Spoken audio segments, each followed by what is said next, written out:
Alberta Premier Danielle Smith is demanding the Carney government repeal several anti-Alberta laws by the fall. Canada's leading taxpayers advocate has awarded former Prime Minister Justin Trudeau with the Lifetime Achievement Award for government waste. Ontario's Ministry of Education is taking over 4 school boards due to financial mismanagement. Hello, Canada. It's Monday, June 30th, and this is the True North Daily Brief. I'm Isaac Lamoureux. And I'm Noah Jarvis. We've got you covered with all the news you need to know. Let's discuss the top stories of the day and the True North exclusives you won't hear anywhere else. Alberta Premier Danielle Smith says Ottawa has until the end of the fall to repeal anti-Alberta laws, warning that rising separatist sentiment in a recent by-election shows Albertans' patience is time-limited. During an exclusive interview with Juno News' Kian Bexty, Smith said she'll be watching Prime Minister Mark Carney when Parliament resumes in the fall to see what kind of accommodations, revisions, and revocations of anti-Alberta bills he will be making. Although the Alberta United Conservative Party retained its Olds Didsbury Three Hills riding in the by-election with 61.12% of the vote, the Republican Party of Alberta secured 15.6% of the vote. Smith says she's not taking the victory for granted. Smith told Juno News, quote, "We have always had independence parties on the ballot. I've seen them get as low as a couple hundred votes, sometimes, 3, 4, or 5%.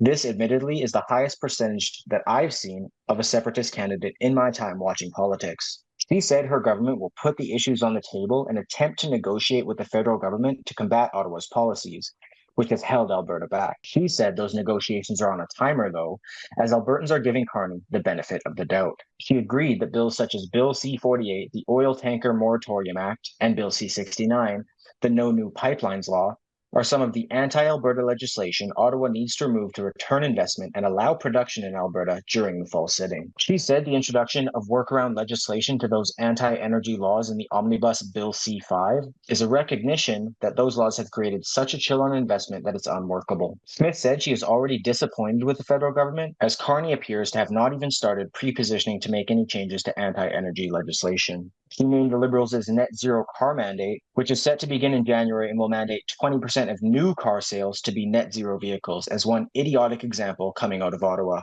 So, Noah, how likely is it that Prime Minister Mark Carney and his government will meet Premier Smith's demands in the time she specified? I don't think it's very likely. I don't think that Mark Carney has demonstrated that he is willing to move forward on these priorities, such as revoking bills C-48 and C-69. It doesn't seem like that's a priority for the Carney government at this moment. And that there might be some decent reason for that, but Premier Smith, before the election, she indicated that Ottawa has to move quickly on addressing the issues and concerns that Albertans have. And Mark Carney has instead decided that he is going to focus on negotiations with the American administration, which so far has not been going well, as President Trump said that he is ending negotiations with Canada over the digital services tax. So the Carney government has shown a lack of commitment to repealing a lot of the counterproductive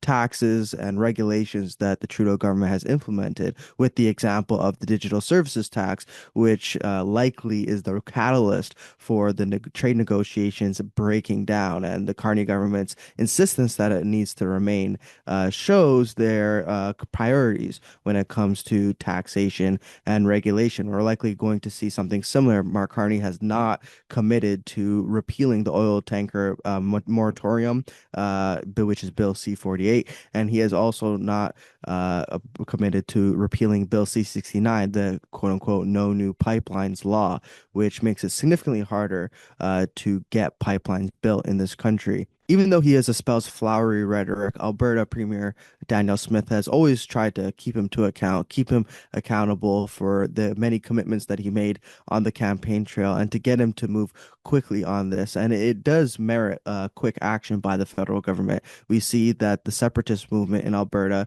continues to grow on a weekly basis, even though some may call the results in Old Didsbury Three Hills a disappointment for the Republican Party and the overall separatist movement. The vote tally that the Republicans gained does not necessarily measure the separatist sentiment in that riding, and then it wouldn't really measure the separatist sentiment province-wide, because there could be some UCP voters who are still separatists, but who decided to park their vote with the party that they have greater familiarity with. And Premier Danielle Smith seems to be concerned about the growing separatist sentiment in our country. And there's a petition that will likely move forward in the coming weeks and months that will have Alberta go into a referendum on the separation question. And if Prime Minister Mark Carney isn't able to convince Albertans that the federal government is actually taking action and removing a lot of the barriers that the federal government has placed in front of Albertans in the past several years, then we could see a separation referendum where the results are close and possibly even see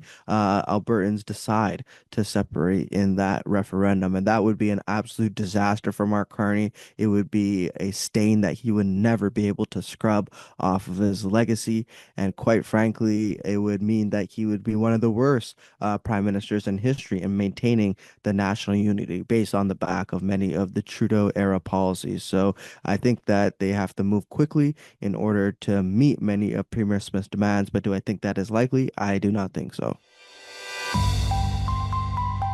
The Canadian Taxpayers Federation held its award ceremony for the worst use of public funds in 2024, with former Prime Minister Justin Trudeau receiving the Lifetime Achievement for a decade of federal waste. The CTF presented its 27th annual Teddy Waste Awards last week, which are doled out at the various levels of government. The award, a golden pig-shaped trophy, gets its name from Ted Wetherill, a former federal appointee who was fired in 1999 for leaving taxpayers with a host of dubious expense claims, including a $700 lunch for two in France. Trudeau received the Lifetime Achievement Teddy Waste Award for his contribution to doubling the federal debt in less than a decade and his penchant for hotel suites and fine dining. Global Affairs Canada was named the federal Teddy winner for spending an average of $51,000 per month on booze, $8,800 on a sex toy show in Germany, and $1,700 on a musical featuring lesbian pirates.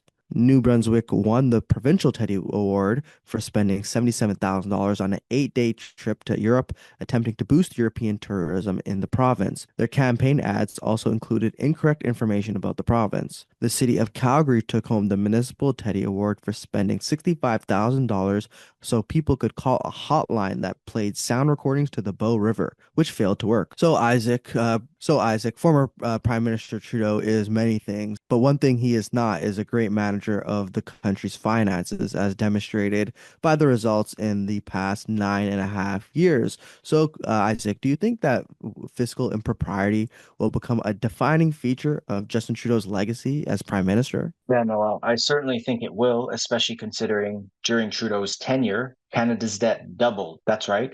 Trudeau took office in November 2015 when Canada's federal debt was $616 billion.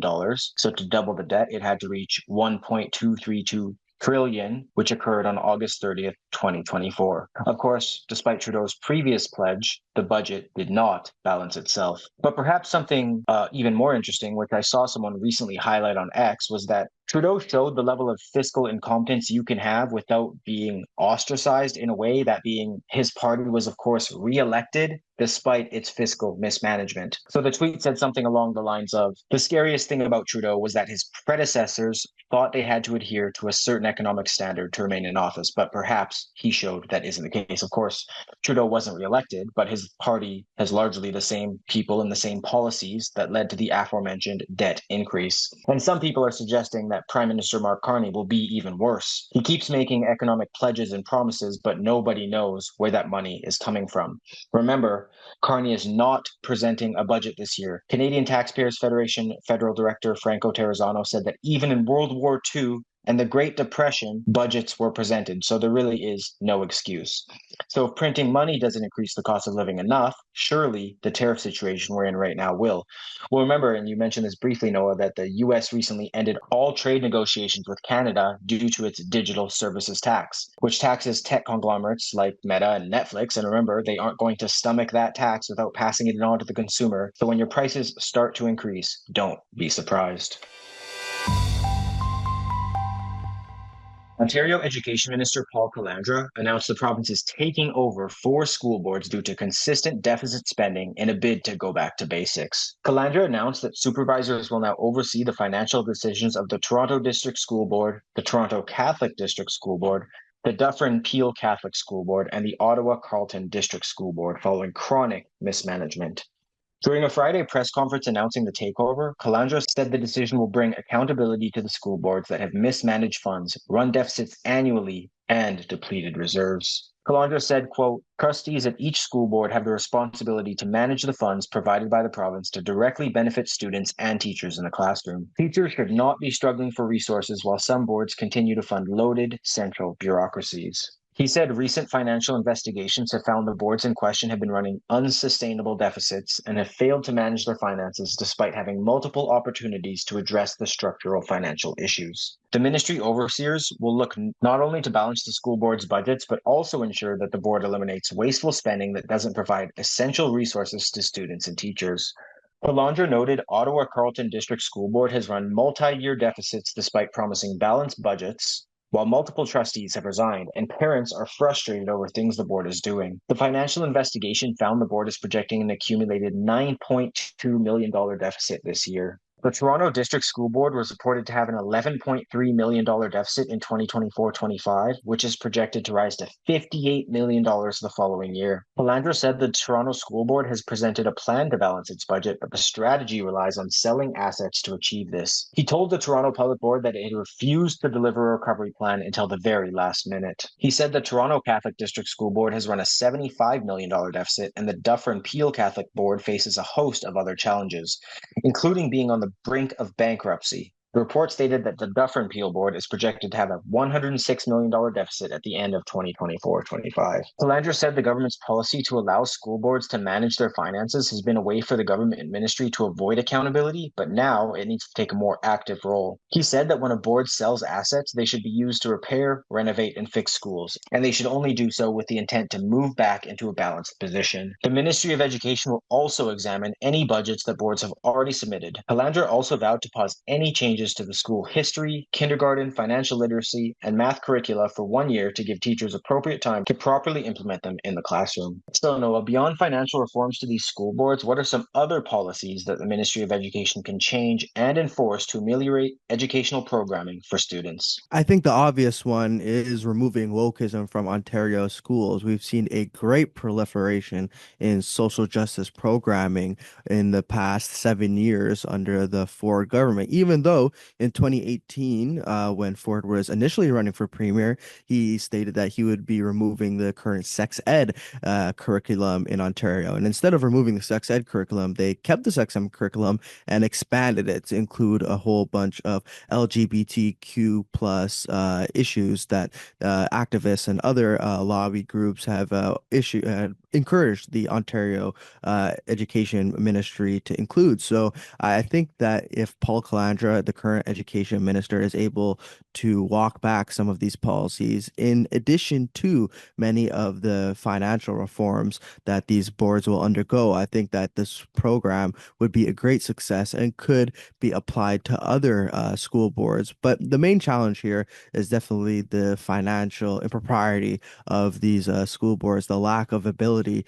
to basically run a school board, run several schools without accruing several million-dollar deficits. These school boards are creations of the province in much the same way as municipalities are, and they cannot, say, issue bonds and other ways of raising money. So if they are running significant debts, it's incumbent on the Ministry of Education to help make up that shortfall, and it would fall on Ontario taxpayers to help make up that shortfall through their tax dollars. So it is very important that these school boards are able to maintain some balanced books. But clearly, the counselors, especially on, say, the Toronto District School Board, are far more focused on expanding their social justice programming, expanding critical race theory in schools, expanding gender theory in these schools, teaching students things such as the gender unicorn and other programming that helps to indoctrinate children in a certain view of the world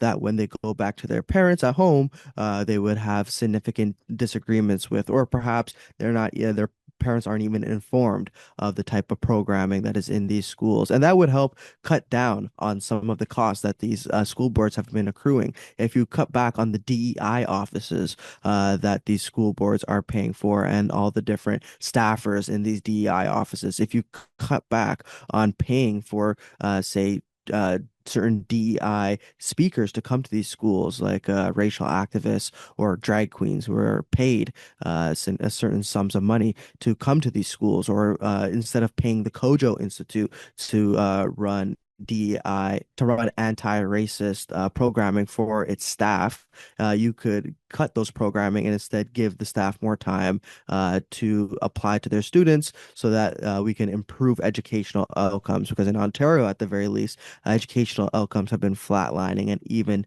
declining. So there are much bigger areas of focus other than focusing on racial and gender politics than, say, focusing on educational outcomes. This is a very important initiative. And if the Ontario Ministry of Education is able to successfully reform these school boards, not just on the financial level, but based on the curricular level, I think that this would be a model in order to impose certain reforms on other school boards who that are also running significant budget deficits and are flooding students with certain ideological precepts of the world.